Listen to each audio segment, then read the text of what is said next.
हाय, hello, नमस्कार. आज मी केला आहे हा मेकअप लूक जो करण्यासाठी मला 10 मिनिट लागलेत. तर तुम्ही बिगिनर्स असाल, तुम्हाला थोडाही मेकअप करता येत नाही. अफोर्डेबल प्राईस असणाऱ्या प्रोडक्टमध्येच आपण हा मेकअप करणार आहोत. तुमच्याकडे जास्त टाईम नसेल तर चला बघूया असा मेकअप लूक कसा करायचा ते.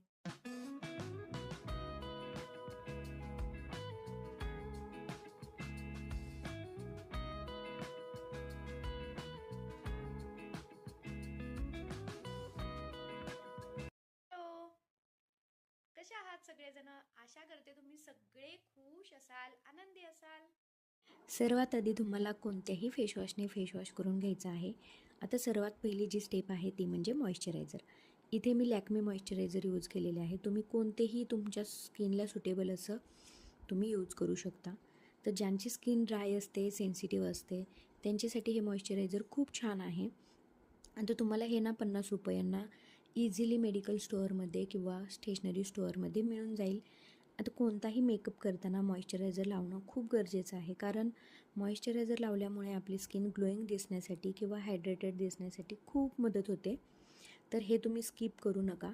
आता मॉइश्चरायझर लावल्यानंतर प्रायमर लावणं पण खूप गरजेचं आहे, पण जर ते तुमच्याकडे नसेल तर तुम्ही ते स्किप केले तरीही चालेल. आपण हा जो मेकअप आहे तो अफोर्डेबल प्रोडक्टमध्येच करत आहोत, त्यामुळे प्रायमर नाही लावला तरीही चालेल. तर तुम्हाला हे मॉइश्चरायझर सगळीकडे अप्लाय करून घ्यायचे आहे. मानेवरती, चेहऱ्यावरती अप्लाय करायचे. आणि सेकंड जी स्टेप आहे ती म्हणजे सनस्क्रीन. तर इथे मी लॅक्मे 9to5 सनस्क्रीन यूज करत आहे. हे तुम्हाला 50 ml क्वांटिटीमध्ये मिळून जाईल. तर या सनस्क्रीनमध्ये SPF 50 PA+++ सोबत येते. तर हे आपल्या स्किनला सनटॅनपासून प्रोटेक्ट करते. जर तुम्ही उन्हामध्ये जात असाल तर हे सनस्क्रीन तुम्ही नक्की ट्राय करा. आता हे सनस्क्रीन लावायला तुम्ही बिलकुल विसरू नका. आणि स्पेशली तुम्ही दिवसा मेकअप करत असाल ना, तर सनस्क्रीन अजिबात तुम्ही स्किप करू नका. मॉइश्चरायझर लावल्यानंतर तुम्हाला सनस्क्रीन यूज करायचेच आहे. सनस्क्रीन सगळ्या चेहऱ्यावरती आपल्या अप्लाय करून घ्या. आपल्या मानेलासुद्धा छान अप्लाय करून घ्या. आता तिसरी जी स्टेप आहे ना, ती खूप महत्त्वाची आहे. इथे मी Lakme invisible finish foundation use करत आहे. तर हे फाउंडेशन तुम्हाला ₹358 कुठेही मिळून जाईल. आणि माझा जो शेड आहे तो 0.2 मी यूज करते.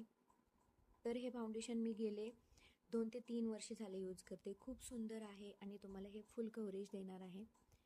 तर आत्ता मार्केटमध्ये तुम्ही बघू शकता किती फाउंडेशन निघालेले आहेत, पण त्यांची प्राईजही तेवढीच असते. अफोर्डेबल प्राईजमध्ये जर तुम्हाला एखादे फाउंडेशन हवे असेल ना, तर हे फाउंडेशन तुम्ही नक्कीच ट्राय करू शकता. आता हे फाउंडेशन आहे ना, तुम्ही लावले ना तर तुम्हाला चेहऱ्यावरती इन्स्टंट ग्लो दिसणार आहे. तुम्ही बघू शकताय. तर अशा प्रकारे तुम्ही चेहऱ्यावरती आणि मानेवरती हे फाउंडेशन लावून घ्या. तर व्यवस्थित तुम्हाला हे अप्लाय करून झाल्यानंतर डॅब डॅब करून त्याला व्यवस्थित तुम्हाला अप्लाय करून घ्यायचे आहे. आता मार्केटमध्ये तुम्ही फाउंडेशन बघत असाल तर मॅकचे आहे, PSAचं फाउंडेशन खूप छान आहे, किंवा तुम्ही फॉरेवर 52चं पण फाउंडेशन खूप छान आहे. पण ड्राय आणि सेन्सिटिव्ह स्किनसाठी जर कुठले फाउंडेशन तुम्ही यूज करत असाल तर हे फाउंडेशन खूप सुंदर आहे आणि हे तुम्हाला फुल कव्हरेज देते. तर इथे तुम्ही बघू शकता माझा चेहरा किती सुंदर आणि ग्लो तुम्हाला दिसणार आहे. फाउंडेशन लावून झाल्यानंतर त्यावरती मी Lakme absolute perfect radiance compact powder use करत आहे. आणि ही फक्त ₹215 तुम्हाला मिळून जाईल.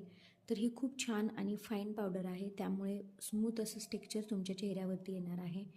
ही पावडर तुम्ही जास्त स्प्रेस करून लावू नका. डॅब डॅब करून तुम्हाला हा प्रोडक्ट अप्लाय करायचा आहे.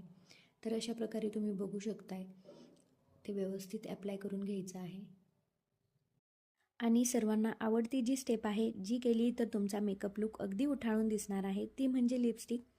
सगळ्यात आधी तुम्हाला लिप बाम लावून लिपस्टिक अप्लाय करायची आहे. तर मी इथे ना हिमालयाचा लिप बाम यूज करते. आता हे लिक्विड लिपस्टिक ज्या असतात ना, त्या एक्सेस अमाऊंटमध्ये ब्रशवरती येतात, त्यामुळे व्यवस्थित त्या कडेला पुसून छोट्याशा अमाऊंटमध्ये त्या तुम्हाला घ्यायच्या आहेत आणि त्या अप्लाय करायच्या आहेत. तर इथे माझी लिपस्टिक अप्लाय करून झालेली आहे. त्यानंतरची जी स्टेप आहे ती म्हणजे मी ब्लश अप्लाय करून घेणार आहे. तुमच्याकडे जो ब्लश आहे तो तुम्ही यूज करू शकताय. हा ब्लश तुम्ही यूज केला ना, तुमचे गाल ना एकदम पिंकिश दिसणार आहेत. ब्लश अप्लाय केला आहे असं बिलकुल वाटत नाही, किंवा गालावरती आणि आय शॅडो म्हणूनही हा ब्लश मी यूज करते. आणि छान स्प्रेड करून तुम्हाला हे घ्यायचे आहे. खूप सुंदर ब्लश आहे. तर लिपस्टिकचाच वापर मी इथे ब्लश म्हणून किंवा आय शॅडो म्हणून करत आहे. तर आता मी आयब्रो फिल करून घेते. आयब्रो फिल करताना तुम्हाला आधी आउटलाईन करून घ्यायची आहे आणि नंतर आयब्रो फिल करायचे आहेत, जेणेकरून तुमचे आयब्रो मस्त दिसतील. आणि तुम्ही ब्राऊन कलर आयब्रोसाठी यूज करायचा आहे. माझ्याकडे ब्राऊन कलर नाही आहे, त्यामुळे मी तुम्हाला ब्लॅक कलरच यूज करून दाखवते. ब्राऊन कलर यूज केल्याने काय होते, आयब्रोज तुमचे एकदम नॅचरल दिसतात. मस्कारा असेल तुमच्याकडे, आता वेस्ट असा मस्कारा असेल किंवा ब्रश असेल तर त्याच्या साहाय्याने तुम्ही आयब्रोज सेट करून घ्यायचेत आणि नंतर ते फिल करायचेत. तर तुम्ही बघू शकताय इथे माझी आयब्रो फिल करून झालेली आहे. या साईडलाही तुम्ही त्या पद्धतीनेच व्यवस्थित फिल करून घ्यायचे आहे.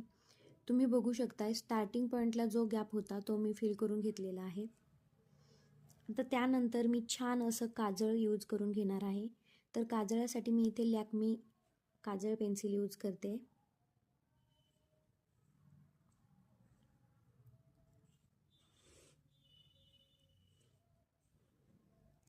आता आपला मेकअप कंप्लीट झालेला आहे. आता एकाच गोष्टीची कमतरता आहे, तर इथे मी टिकली आणि सिंदूर लावून घेतलेला आहे. तर माझा मेकअप लुक कंप्लीट झाला आहे. अगदी 5 गोष्टी वापरून खूप सुंदर मेकअप स्टँडअप झालेला आहे. खूप हलका फुलका लेअर नसलेला हा मेकअप आहे. तुम्ही पण जर प्रोडक्ट वापरले, अफोर्डेबल गोष्टी वापरल्या तर तुमचा मेकअप लुक सुंदरच होणार आहे.